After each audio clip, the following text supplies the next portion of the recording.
today's class, we're learning how to put up aluminum studs. My partner Steve.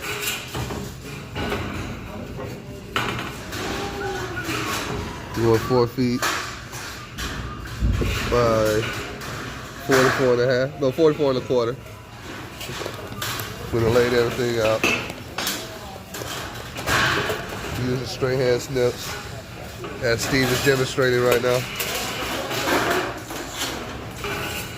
Just me over here, about to cut it out.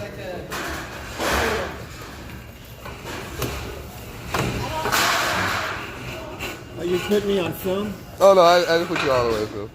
Just your hands. As you demonstrate. Look at the pressure.